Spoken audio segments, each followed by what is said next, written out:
This is Sarah Stewart Holland. You're listening to Pantsuit Politics.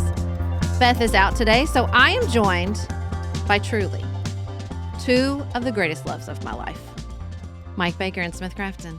Welcome to Pantsuit Politics. Hi. True pleasure.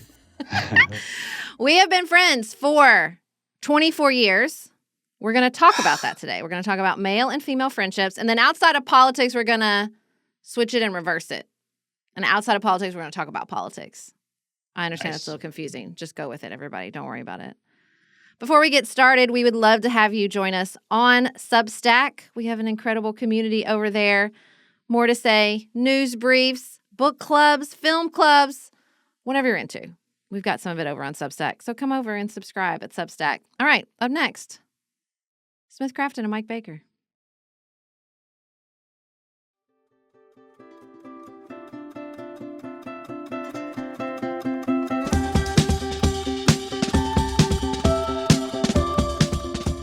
All right, hi, welcome. Good morning. Good morning. Good morning. Hi. Can you tell the people of Pantsuit Politics, like, who you are and how you exist in the world, generally? Mike, you go first. I am James Michael Baker, known by Michael Baker, a.k.a. Roomy Kitchen. I play a lot of music. I make a lot of records. I live in Philadelphia. I went to college with Sarah at Transylvania University. You did. Well, Smith and I were talking about this. Like, this is probably pretty close to the 24th anniversary. It's the season. They start school in the beginning. We started school in the beginning of September. Like, it probably would have been right around this time of year. The Greet lines were getting fired up. The Greet lines are getting fired up. Okay, Smith, before we get into how we met in the Greet line, you tell the people who you are. I'm Smith Crafton. I live in Cleveland, Ohio with my wife and children. And longtime friend, best friend of Mike Baker. Yeah, they were friends before they met. We grew up in Henderson, Kentucky. And so we've known each other since we were in like third grade or so. Yeah. Oh, yeah. So y'all are creeping up on like 30 plus years. Yeah, you stop counting after a while. You do. Yeah. Because it's so good. It's deep. So we entered college together as roomies and met Sarah, that first semester of the exciting first semester of being away at university. Yeah. So they were friends. They were roommates. I was what we called at Transy a student orientation leader and a ROCI, which means I was a rush counselor, which means I could not talk to any of my friends because basically everybody at Transy was in the Greek system. And I wasn't supposed to reveal to the other freshmen like what sorority I was in. So I couldn't really talk to anybody that I was friends with. And so I was a student orientation leader. I was around freshmen. Neither of them were in my student orientation leader group, although that would have been fun. But at Transy, we do this thing called the Greet line, where you just kind of snake around and shake everybody's hand over the course of, God, I don't even know how long it probably took.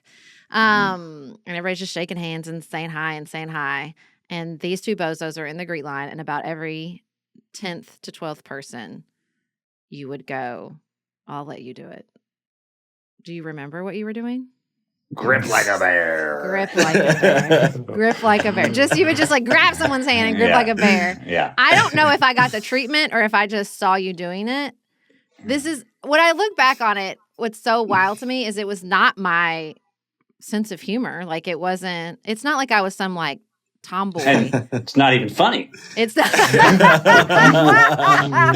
It is funny. It is funny. Oh, and so I don't know why I was like, those two look like a good hang. But that is what I decided. I really very much decided those two are a good hang. And sort of, I don't know a better way to put it than just like adopted you. Did you feel a little forced to be my friend? Did you feel there was some more, like, not a lot of choice involved? Yeah. Yeah. I'd say that. I'd say we were young and impressionable at college. We were meeting a zillion people. You were the one who was like, I'm the one. You're the one. I said I did. I was like, okay, these two, I think I'll make them my friends because I can't talk to anybody female right now. So these two look like a good choice. And I just feel like we hung out all the time. We went everywhere together. What are y'all's memories of that time?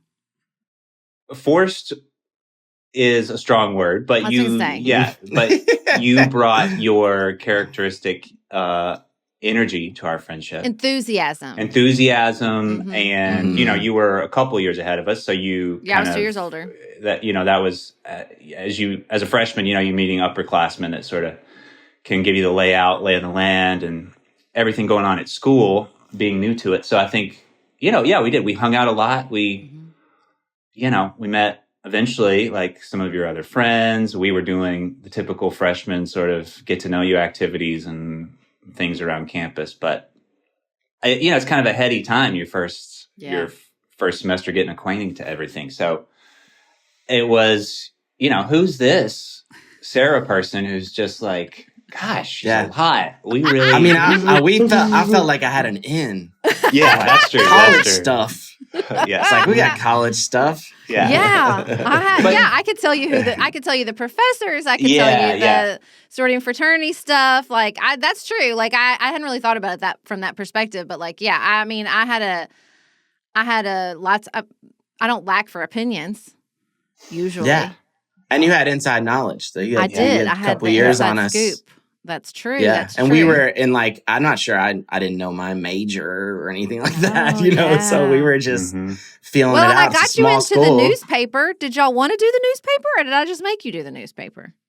I did the newspaper in high school. Okay, good. Okay, that makes me feel and better. I was in there, and I was very, we had that in common. It was great. Okay, good. That makes me feel a little bit better. Because we did do the newspaper for 2 years together. That was super fun. Mm-hmm. That was like our and we all switched roles. We switched editor roles. Yeah, I forgot about that. Oh my God. So when I look back on it, like, I guess it was that I was older. I mean, I was in a long distance relationship with Nicholas. So I was definitely like missing him and sad. And I don't know if that's part of the reason, like, that I kind of wanted this like male hang that I was missing. Like, I was like, I need some men in my life. My man is gone. My man is far away.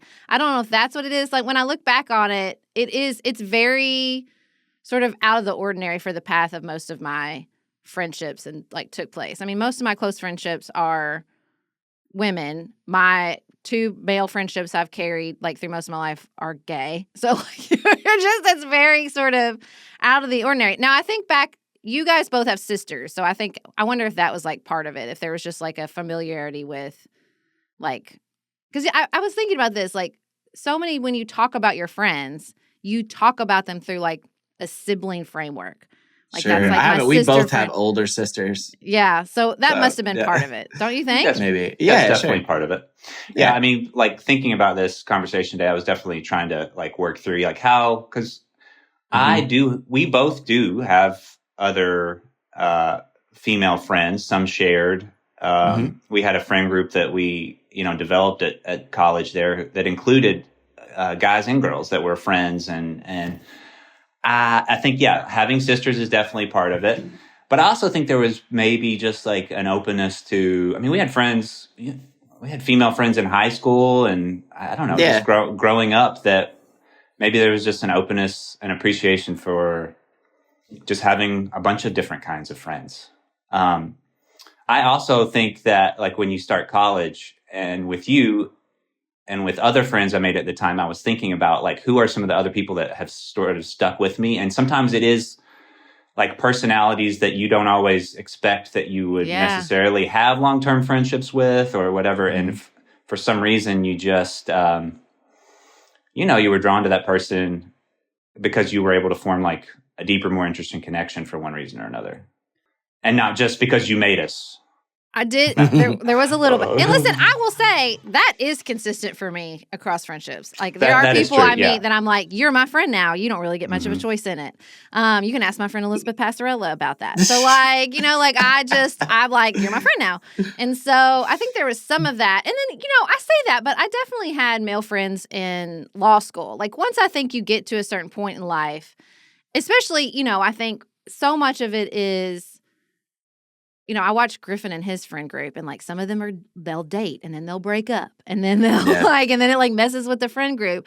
But once everybody's like locked in and they have their like, they're married or they have their partner, it did feel like in law school, like there was more room and sort of like a little bit just more margin to be friends with men and women because there wasn't that sort of romantic overhang, especially that you get, I think, in high school. Yes. Yeah. Because I just think that's always part of it. I think you just have to acknowledge, like, that's like always sort of a complicating factor, especially if people aren't partnered already. I mean, neither of you obviously were with your long-term partners when you were freshmen in college. For sure. Right. I think I was thinking about this too a little bit. Like I've kind of been like at art and music for, my whole time. Consciousness. My whole correct. time. And I feel like that kind of leaves me open to sort of like, I'm open to people's feelings, and it doesn't take on the role of like masculine or feminine. And I'm somewhere on the spectrum of like feeler sensitive man anyways, You are. Like, so, it helps. It helps see people for who they are, Yeah, no, I think that's 100% true. You guys were always very sensitive, like not, I mean, I don't want to like paint with a broad brush. There weren't a lot of guys at Transy that I felt were like just totally disconnected from their emotions. They went to a liberal arts school, for the love of God. But like, you know what I mean? But I definitely think there was, and I think I remember us having like very in-depth conversations. You guys were, your freshman year, so you're like, you could just see this sort of like mind expansion going on of like you're learning all these things, and like I remember us having lots of talks about politics and religion and all that kind of stuff. I mean, that's kind of what, like, I'm definitely feeling like challenged by our friendship.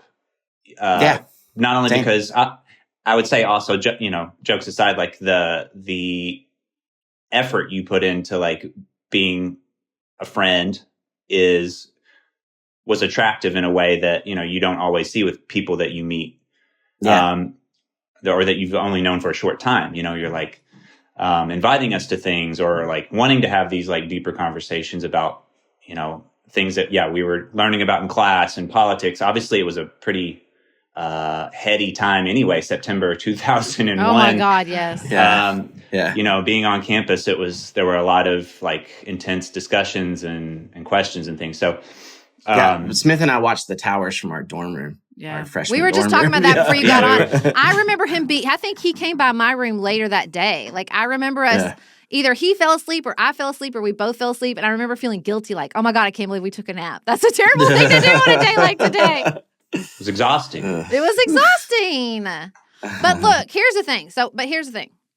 Lots of people meet in college and have like bonding and heady conversations. But not a lot of people, I think, especially male-female friendships, maintain those friendships over decades.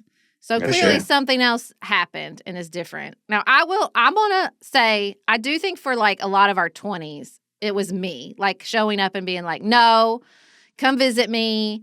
I remember doing that Chuck Klosterman, which I can't find them anymore, that email. He had those questions, remember? And I like sent them to you and we would answer all the Chuck Klosterman questions. And I can't find those emails anymore. And it's truly one of the greatest losses of my life. But like I remember trying to think of things like, I wanted you to stay. I wanted us to stay connected. But it was hard. I mean, like, especially because, I mean, I had kids way before you guys. I got married right out of college. You guys were off like backpacking. Other countries, doing all kinds of crazy shit. Like we were living very different lives in our 20s.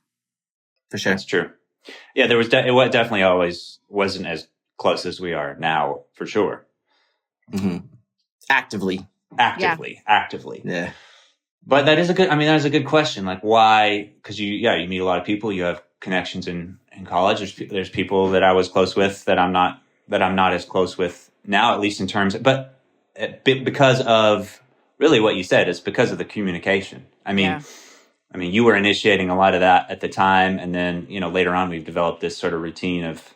It was really through having we stayed in contact. Yeah, but the book club has been I think the book club was a stroke of lightning. It really was. It gives us something to talk about all the time. Mm-hmm. Yep. And we're in active. But no, I remember in our 20s, y'all came and visited me in DC a couple times. Mm-hmm. Maybe just once. Was it just one time that you came and stayed with us? or we both came one. We came together one time. Yeah. We came one together one time. Yeah. And I remember there was sort of like I feel like a couple times in our 20s, I was like being very sisterly, and both of you were like, back off. Like, be cool. You know, like everything's fine. We don't need you to mother us. Like, we're just in our 20s. You're having a different 20s experience. Like, I remember a couple moments like that when we were doing our like big friendship review. I found these emails where I would be like, I'm just worried about you. And Mike was like, sis, calm. Like, I'm fine. What are you doing? Right. So there was definitely some good like boundaries, and like, hey, it's okay. Yeah. What are y'all's And that was needed. Like, I was, I think there were times where like I was doing LSD in Italy. You were wilding. You were wilding. Just own it. You were wilding. I'm shining. I'm not wilding. I'm shining. Sarah was worried. I was worried. Again, because we were having very different 20s. Yeah. Sure. But I do remember this just to like, and Smith, I think you've always been a little firmer with the like boundaries of like, I vividly remember one time, vividly remember one time in college you going, like, I was like upset you weren't hanging out with me or something. He was like, you were like, people think you're my girlfriend. It's fine. Chill out. And I was like, okay. We spend enough time together. We spend plenty of time together. Yeah. Smith's always been very good at that. Smith is very good at boundaries. Yeah. Smith is the firmest boundary keeper. I do believe in this threesome. Boundaries are helpful. Fences make good neighbors. Fences make good neighbors. I've always appreciated when he said, what's what? That's this was what. This was what. Okay. Well, come on.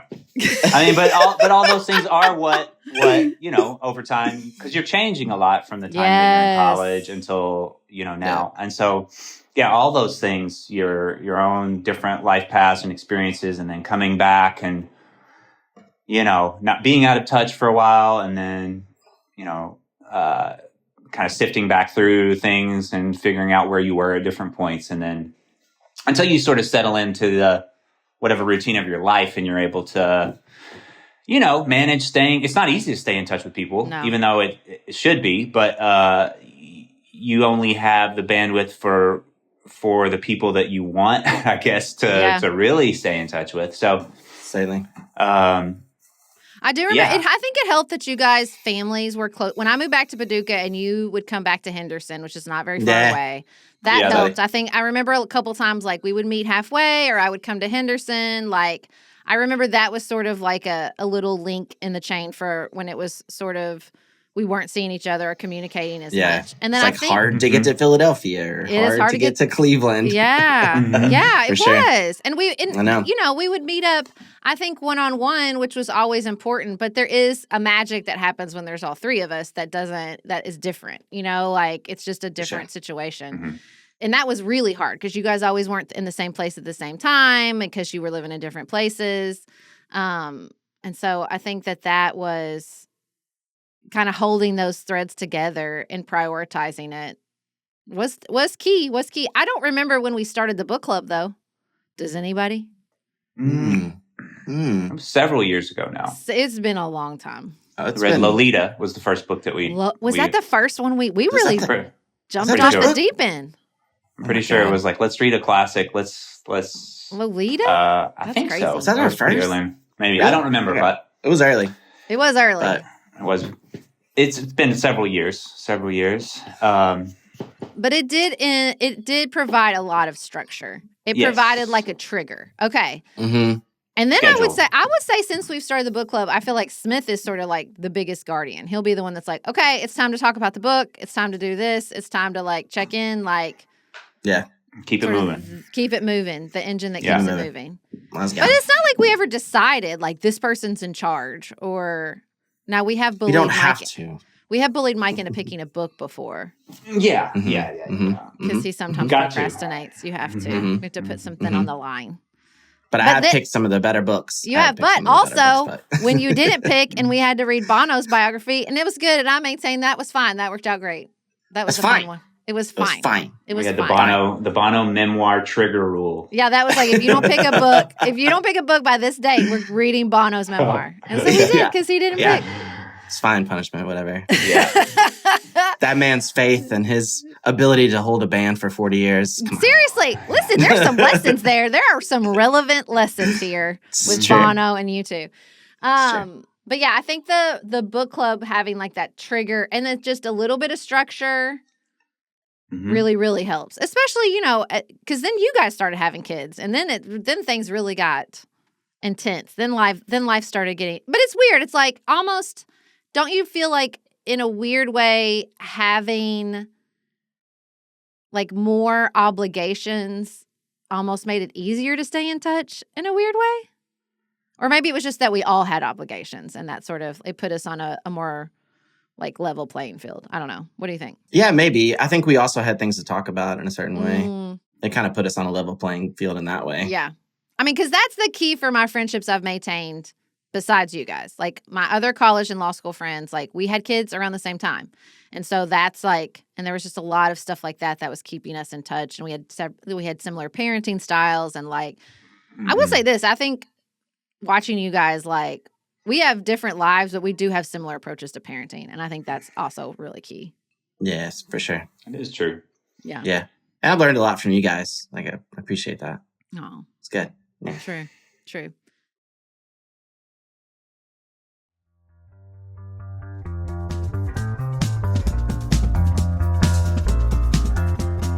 Then I think the third phase, the biggest phase, is when we went on our trip. Yeah. That was baller. Yeah. When's our next trip? When is our next trip? Okay, so we went, and so it wasn't 2023 because you two were turning 40. And I said, we're going somewhere for your 40th birthdays. Yeah. And we met and we had a long weekend in New York City. And we killed it. We killed it so hard. It was good. I didn't realize how much we needed to hang out in person until that trip. Did you? It was awesome. I don't know. So slowly. Well, I think it's different than like, okay, you don't see, maybe you don't even stay in contact with a certain person, but it's somebody from your life that you would hang out with, and then you suddenly see them. Whereas with us, we had the relationship, kind of motoring along, and then we're like, let's plan a trip. And you had a different jumping off point, so we had a lot to go from, and we like to do similar things. We have funny energy. I don't want to brag, but I think we're really funny. We have funny energy. We're fun and funny. Yeah, I mean, I think so. I mean, now most of like 60% of the humor is just me and Mike annoying the shit out of Smith, but it works. But that's the cool thing about the dynamics of a triad. 3 people. You can team up 2-on-1 when you need to. Yeah. Mike and I can be just so frustrated with you about certain that things. is true, because there is often... We can reel you out. I know, and I don't know why have I signed up for this? I have 3 boys. I have so much male energy. Yeah, why are you looking to hang out with 2 more dudes? Why am I looking to hang out with 2 more dudes who can be like, stop? But I've told people repeatedly since that trip, and we've been on another since then, I said, it is the best girls trip I've ever been on. Because there's none of the like, well, I don't care what we do. Oh, I don't care where we sleep. Like, there's a hilarious reel where the girl's like, I don't care where we sleep. I can sleep on the floor. I can sleep in a drawer. I can sleep in the bathtub. Like, and she just keeps getting worse and worse and worse. But like, that's like not, I remember when we were in New York and we were at that market and Mike was like, this is not my scene. I don't want to be here. And he was like, let's go. Like, I don't like this. And it's just, there's no emotion. It's just like, I don't like this. I don't want to be here anymore. I'm going to do my thing. You do your thing, whatever. Like, it's just such a different, there's not a lot of, I think there's just with you guys, the difference I feel is no one's ever worried about anyone like being mad at them. Maybe me, the most of the 3 of us. Yeah. But then I'm like, oh, right. I don't need to worry about that. That's stupid. Right. Because you'll be like, why? It's like it's not even like you're angry. It's like you're confused when I am like, are you mad? Or like, is something wrong? And there's just like a confusion that emits from both of you. Like, why? Well, why would I be? What are you talking about? No, baseline. I love you. Baseline. But there is a lot of room to talk. I mean, if one of us was like annoyed or perturbed about something we were doing or And by something one of somebody us, we else mean was doing. Smith. Okay. Well. Am I the most prickly of the three? Sure. Whatever. That there's room to like talk about all those things. Like if we really, if there really were an issue. Yes. For sure. I don't feel like we've ever had that though. Do you? Well, probably now that you're kind of reminiscing, probably like you said earlier, like the time of you a little too aggressive of a check-in. Maybe be little the too thing where like aggressive of a check-in. Okay. Okay. Yeah. But that comes, but you have to recognize that comes from a place of care and worry. But really it's like the communication, like thinking about our conversation is like, what is it that, okay, so two things. So one, the communication that I might find like from a female, with a female, the level of communication feels more open, probably feels more expansive in the things that you want to talk about a lot of the times. Not always. That's not always the case. I know with people, but I'm just trying to think back, like what are the dynamics of the male-female friendship that you feel like you get, that I get out of it that I might not get from a guy friendship. But then the other thing is, where else, even if there are male-female friends where that platonic like relationship is good and solid, where else do you see like a friendship of three? Like it's a funny group. Like it is like of two guy friends that have been friends for a long time. and then a third person who is the opposite sex, who then have this like dynamic. I mean, it's not common. It's not common. It's not common. So even if you do feel like you are capable of like forming these friendships across sexes for different reasons, it's still not common to have a group of three that has that type of relationship, but which is cool. I think it kind of helped that you guys were best friends. Like I think so too. Yeah. I think it changed things. Well, because it was a trio.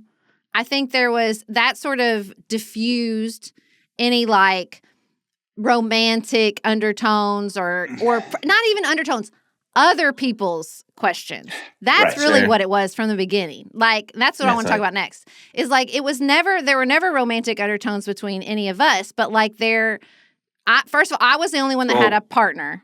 Me and Mike. Well, besides you and Mike, obviously. Yeah, romantic undertones for sure. Right. That takes me back. That was like a common thread all the way through college. And so with Nicholas, the funny thing was, okay, so he goes away from law school.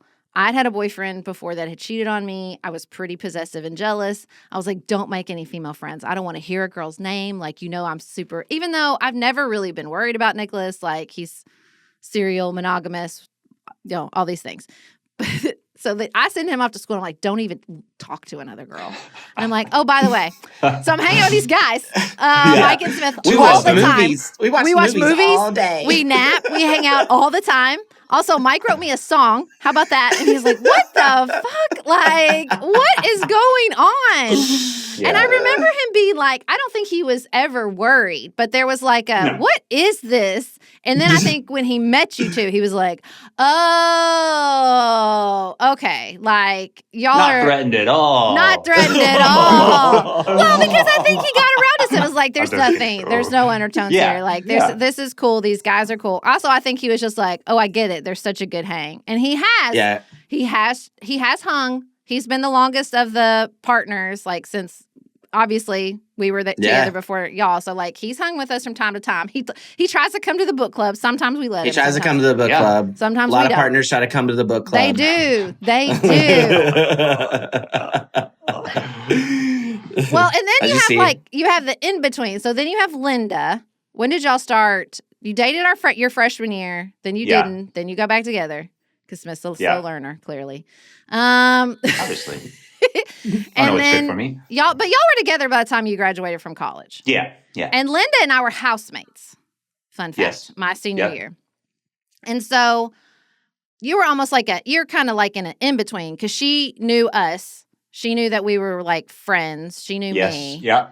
So there was probably never any like worry, concern, or anything like that. No. I mean, honestly, y'all didn't really get together till the end of college anyways. Right? Yeah. Right. Yeah. Yeah. So. But she knew you from that time. And so our friendship beyond that, I mean, I was trying to think about like her. I mean, she has male friendships like that are, like from high school, like couple of close guy friends. But yeah, there was probably some times where she was like, what is like, this? are you still like, what? Yeah. What is this? What do you guys like? All three of you just like talk or like you're going to go visit her or what? Yeah. And it wasn't until, like, especially by the time we got to this phase 3, as you say, phase 3, the trips when she was, like glad and encouraging of like, because you want to be supportive of your partner's, friendships. And I have been at home. I've been a stay-at-home parent for a while. And so it is isolating. It can be isolating. So to have, a longtime friends that you would want to be able to go see and hang out with. I mean, obviously she was very encouraging of that. Happy to see that. Core memory when we were in Manhattan. And I just remember you at one point going, guys, I really needed this. And I will never forget it as long. I felt like my heart expanded. I know. Like I just felt it. I love that. It just grew a little bit. Yeah. And I feel it's very important in a partnership to be like, go do your thing. Yeah. For sure. And that's been really good. To have those other, whether it's a hobby activity or like good solid relationship friend. Absolutely. I agree. So Mike is the most, like, he is newly engaged to Lottie, who we love. But this is like the most. So Lottie came green. Didn't know us. True. Came right in here.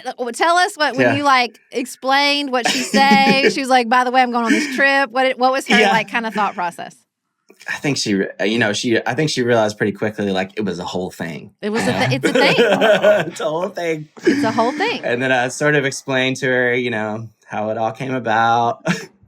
That Smith and I have been friends since we were little and in college and all that. And honestly, I think she's kind of just always wanted to like hang too. She does. Like, she's so sweet. She's jealous. She wants to be, and I dig it. When we were in Philly, our next trip was to Philly, and Lottie went to dinner with us. She got a lot. She was a good addition. No notes. Yeah, no fun notes. time. We love Lottie so much, and we get to do a wedding. I have suggested a Unity candle, which I think is a really good suggestion. Smith doesn't like it. Will be so fun. Unity candle. Unity is great. Yeah, it just depends on when we do it. I don't think we're going to do it at the altar. I wish we could like that. But we could have gotten that recorded from our last book club call about. We went from date of wedding to Sarah immediately visioning. Because Lottie's being very gracious. And she was like, Lottie's so sweet. She's like, sure. What at is the altar? that? Yeah, great. Yeah, this sounds like it. Because Lottie is so she's so sweet and supportive of our friendship. She's like, yeah, sure, whatever sounds great. Meanwhile, and then I was able to step in and say, Lottie, no, we don't have to do this. You're forgetting a key part, which is I'm in our bedroom listening to this, and when I say it, Nicholas from the other end of the room screams, no, just no, you're not doing that. It's still a good idea. It's an interesting idea. Lottie has been so sweet, and like when we went to dinner, she was like, "Tell me everything. Tell me how y'all met and like how you hung out." It was so sweet. But it is funny, like, so I don't think we've ever had any issues with any of our partners. I do have friends. I have one friend, like when we went to New York, she was like, "But they're both gay," and I'm like, "They're not gay." She's like, "One of them is." I'm like, "No, neither of them are gay." And she just like, it would not compute. Yeah, she would. It would not. She cannot. It just cannot. Like, it's like people struggle. Yeah. There are certain people who, when I try to explain it to them, they're like, "I don't." But like, you're best friends with their wife, and I'm like, "No, just them." Yeah. Well, I mean, do you think? I mean, I'd be curious because I feel like Mike said. Like, I feel like we've always had the openness to you make friends with people and you're attracted to people like in a friend way that are interesting to you or you get along with or you are inspired by, whatever number of reasons, whether they're male or female. And I get why some people maybe couldn't or have trouble like in their friend groups, or they try to date each other or whatever makes it weird. But I would be curious for like the general adult population, how many people say they have platonic friendships with the opposite sex? I don't think it's super high. I wonder what it is. I would be interested. I don't think it's super high. I mean, in my own experience, like, I think there's a lot of people who keep friendships from, like, college and high school. Yeah. The most, like, sort of, like, cross-gender kind of situations I see are, like, old school ones. But they're not close. They don't hang out. I don't know any in my life that goes on trips with their other for sure. sex friends. I think you have to be really comfortable. You do, in your relationship, and honestly, it's probably a good sign of like the health of you supporting your partner and stuff. Yeah. And I just think it's also the length of ours. It's like if we'd been friends, we just made friends at like a workplace. I don't know, like 2 years ago. I don't know. That'd be different. But this is 24 years at this point. It's a kind of a different situation. And I think, that's part of it. I do want a couples trip. I've been pushing. I want to just take a trip, the six of us. I think that'd be super freaking fun. Be a blast for sure. Mm-hmm. We can do a little rehearsal at the wedding. It might not be. It might be terrible. It might take let's leave them. Let's have our time. It might be a terrible time. Yeah, we might be like, why'd we bring them? Why did we bring them, Sarah? What a stupid idea. Yeah. Get rid of we just wanted to get our jokes into each other. Well, listen, this is the thing. There was just a piece in the New York Times, and they were talking about, they called it riffing, that like there's a thing that happens, and it's not, we think friendships are built on like shared interests, which I would say that music has always been a shared interest, obviously. And politics, I think, to a certain extent, and an interest in like sort of the world, and then books. So I guess we do have a shared interest, but you know what I mean. And they're like, you think it's shared interest, you think it's shared phase of life, but there is something that happens, and they describe it as riffing. And that, I think, for whatever reason, was like A+ number one from day one. The riffing is good.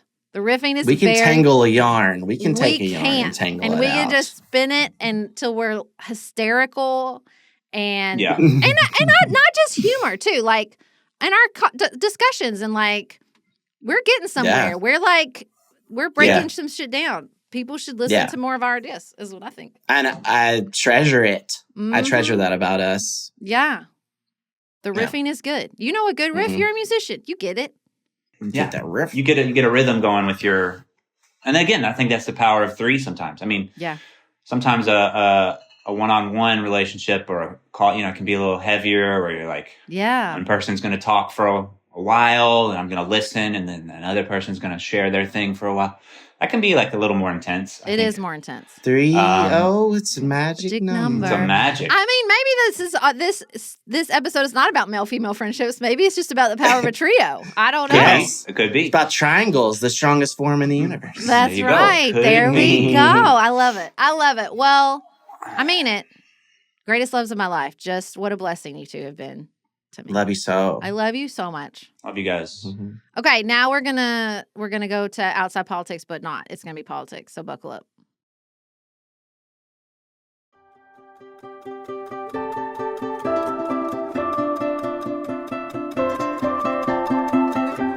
So, how you feeling about American politics these days, guys? Feeling good? Feeling great? Feeling like really it's positive, really optimistic. Feeling like it's going well? Feel like it's going well? Rotting. This is the point. Yeah, this is the point in the book club where Smith would probably start yelling. There's no. Yeah, you do. You get mad about politics, and then you're just like, oh God, you get frustrating. It's frustrating. We recorded an episode yesterday about the Democratic Party and Ezra Klein's call for them to shut down the government, and my heart rate was like 135 beats a minute. I was so mad when I was recording that conversation. Like, is there nothing beyond just binary tit and tat? No, like, is that what we get? Is just two parties that just, I think so. They fight one way, they go low in one way, the other party goes low the same way. Yeah, I think we're in a bit of a death spiral. Yes, I think there is a bit of a bipolar.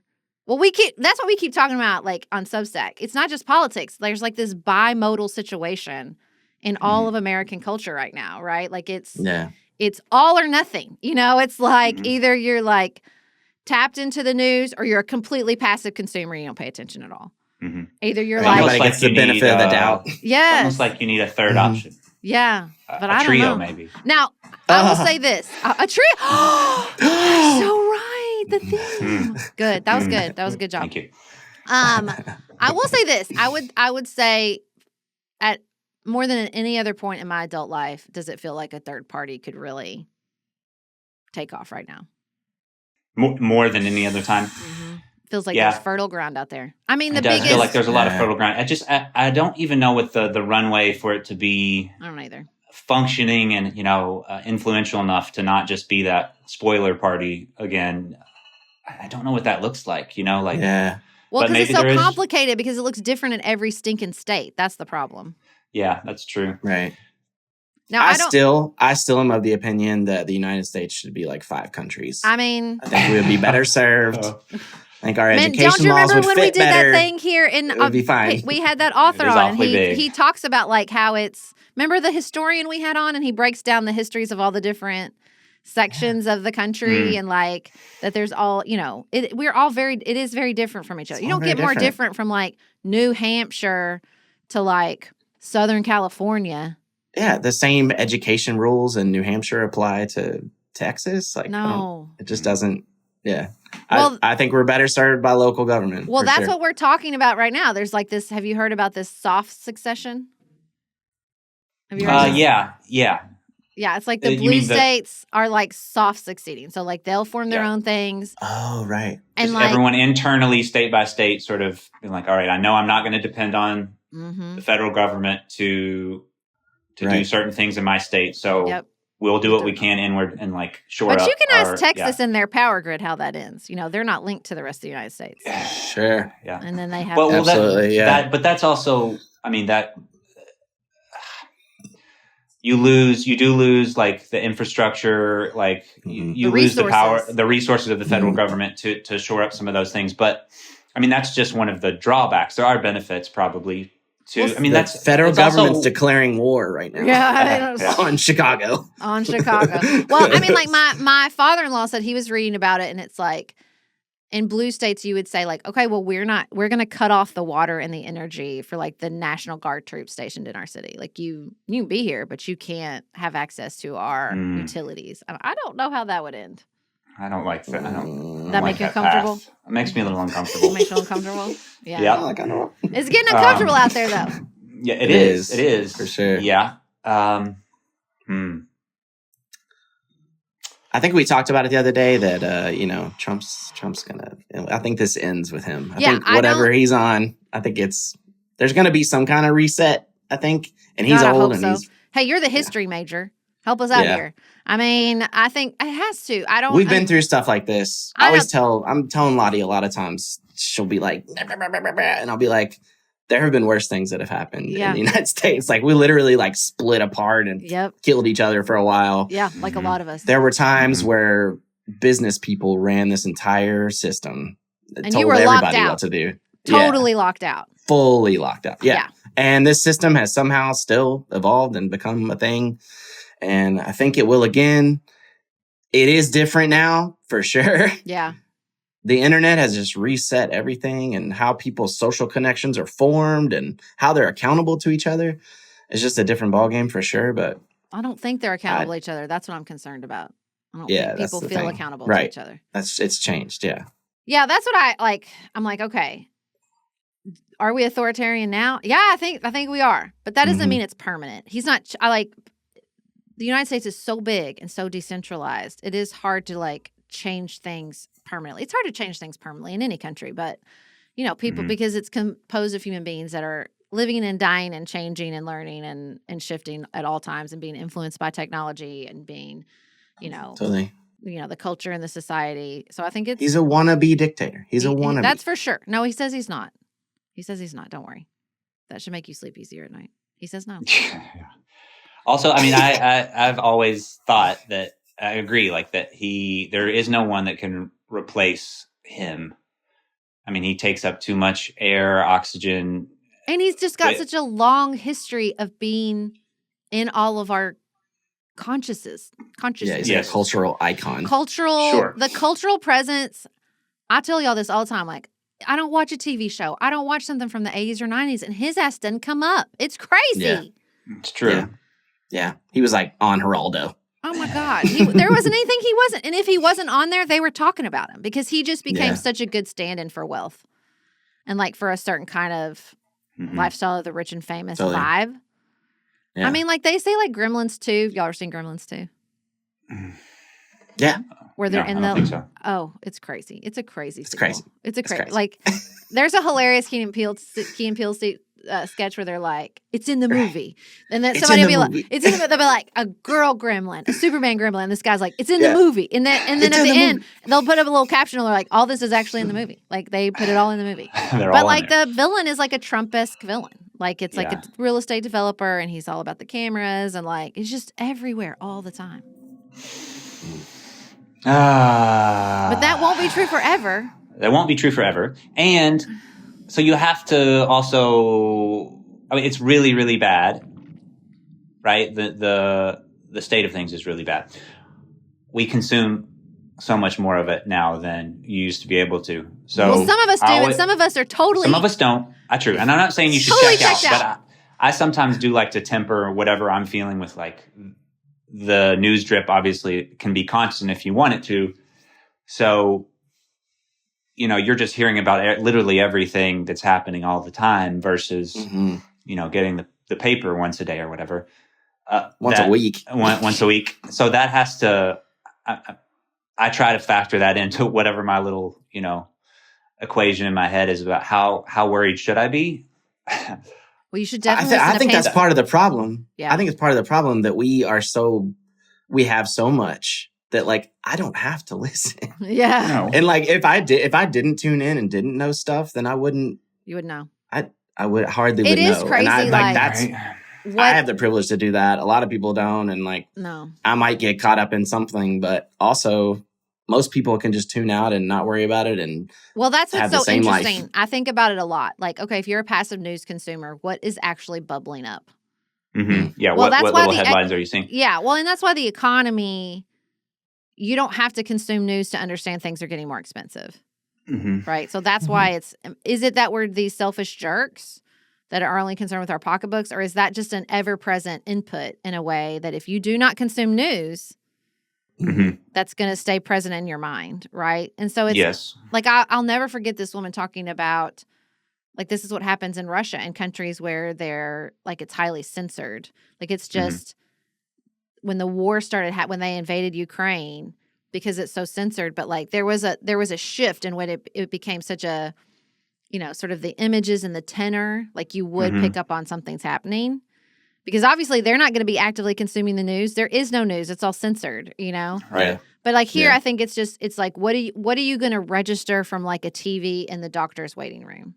Like what's going to? I think one thing that's bubbled up is I think people see people getting like jerky or like I think that and like prices at the grocery store. Yeah, people say all the time like they don't like the bipartisanship. Sure. I don't know why they keep voting for Trump, but they do say they don't like it. They don't like how divided we are. They don't like the divisive politics. But like it has to be, you know, some of the stuff that I found so outrageous and upsetting. Like, it's just not going to hit. They're not going to even know about it. They're not going to know that he posted that thing about Chicago. That's not going to bubble up to a strong enough level for them to register. Right. Right. And I think that's what's really hard. No, because people aren't watching the nightly news altogether anymore. No. They're not getting the paper. Like, there's not an agreed upon narrative. And I think that's what's so difficult about, you know, those people that are just passively consuming it. I mean, it's got to go viral in a way. It's either got to be strong enough. It's going to be on every screen you're looking at, like you're walking past. It's got to be, or even it's if you're not on TikTok. Exactly. Even if you're not like watching the news, there has to be people on their phones enough that some of that stuff breaks through to different generations, obviously, like to different formats and everything. But on social media, you know, some of the things, the daily things. And I'm not sure anything's happened since his first term that's been strong enough to like. Well, that was my bubble up across all of those platforms. I can't think of anything. No, beyond something that like he is going to do, a policy he's going to enact or whatever. Like what? Because we're not even a year in, so if it's going to be the economy or another external factor that's going to force him to, or force something upon him in such a way, like to cause a bad reaction or for him to make a bad decision or look flat-footed or whatever. That hasn't happened yet, but I think there might be one. I think it might be Epstein. Yeah, that's true. I think that might be the one. But I mean, the way that he operates around that and his team operates around that, when all of that bubbled up from, I mean, the legs of it were because they were continuing to use it. Yeah. And now they can't control it. They can't control it fully.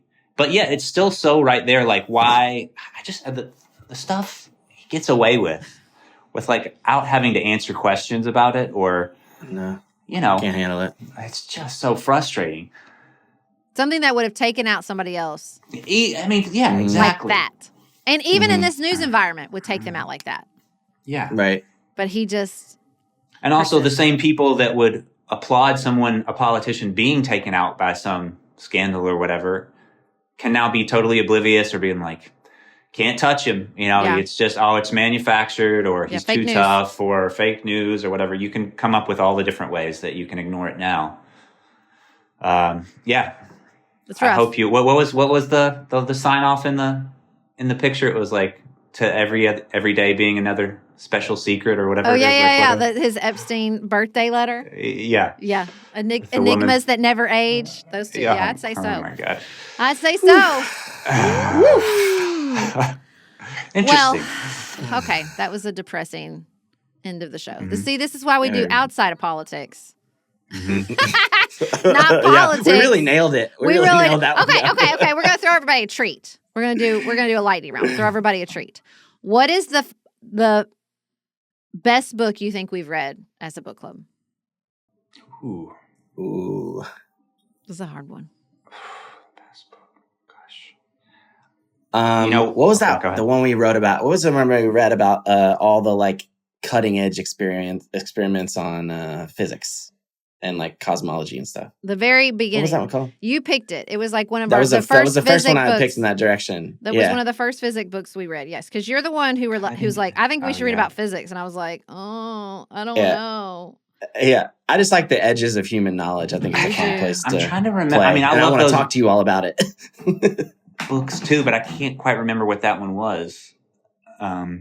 I'm looking. I believe it might be called The Edge of Physics or something like that. Oh yeah, something like that. I have it over here. It's right. I think for me, while we're thinking of it, I keep coming back to. I actually really, as far as something that sticks with me, Lolita is such a good, I mean, unique novel, challenging everything.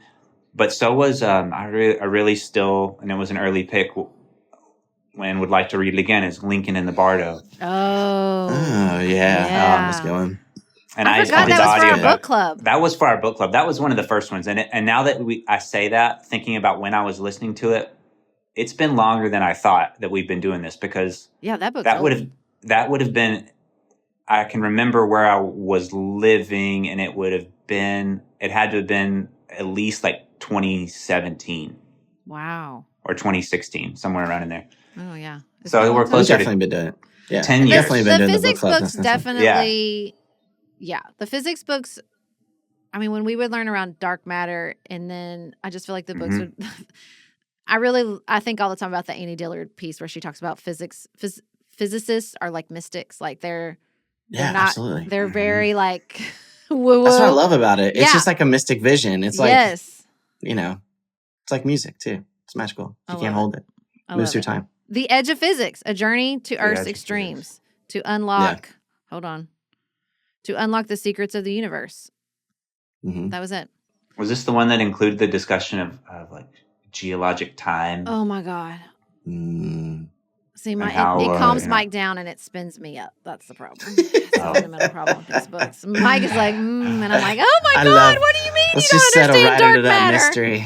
What do you mean we just start over and every assumption you had was wrong? Help. I loved Lincoln in the Bardo. I will say probably one of the books I still think about the most is Lolita because it is a very. I mean, I remember when we read that book. I said like I felt like I was losing my mind along with him. Like it was so just sort of like overwhelming, and like you're kind of submerged in his psyche. And then since we've read it, like when you read something about Lolita and you're like, oh yeah, like that was true of the book. Like it is. It's a very special book. I think It's I read special book. It's a special book. I know that sounds crazy considering the topic, but what he does, and I feel like I read something the other day where it's like, what he does is take you, he shows you the costs. He shows you like really the cost of what's going on between both parties, and like humanizes it in such a deep way. This thing that can really float in the like kind of black, white, good, evil, very, up here moralizing. Just the morality of it. Yeah. Yes. Yeah. And he takes it and he's like, no, we're not going to do that. Let's break this down. Let's get into it in a way that's deeply uncomfortable. Deeply uncomfortable. But also there's times, like you said, where you're so engrossed, you're so like deep in the story and the psyche of the narrator and everything, telling the story, that you forget, who you're listening to, or you forget, what voice is in your head that you're reading. Yeah. It's fascinating. Well, I don't know if Lolita is a light and easy treat to end. No, that's probably okay. not. Not a light and easy treat. No. No. A book clubs are. People love a book club, so we'll just end it there. All right. Well, thank you. Thank you for coming on Pantsuit Politics. Thank you. It's been really Thanks for having us on. What a pleasure. That's great. And of course, we would love you to share this episode with your friends, male and female. Word of mouth is still the best marketing for podcasts, so we'd love for you to pass the word along in your circles about Pantsuit Politics. Beth and I will be back in your ears on Tuesday with another episode, and until then, keep it nuanced, y'all.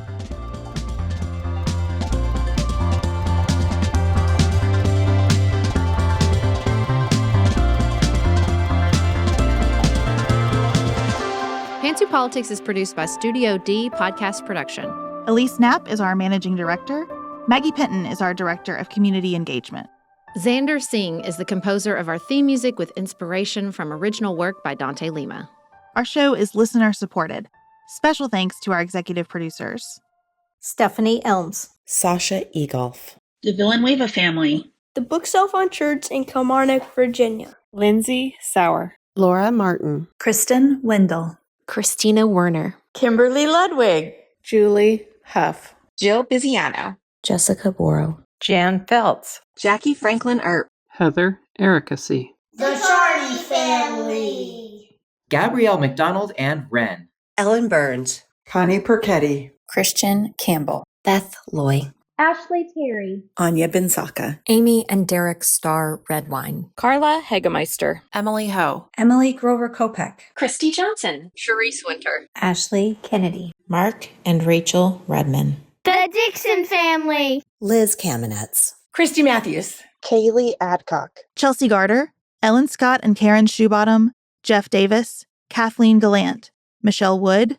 Nicole Berklos, Norma Starry, Paula Bremer, Sarah Little, Vicki Jackman, Will and Jess Conway, Molly Smith, Melinda Mullett.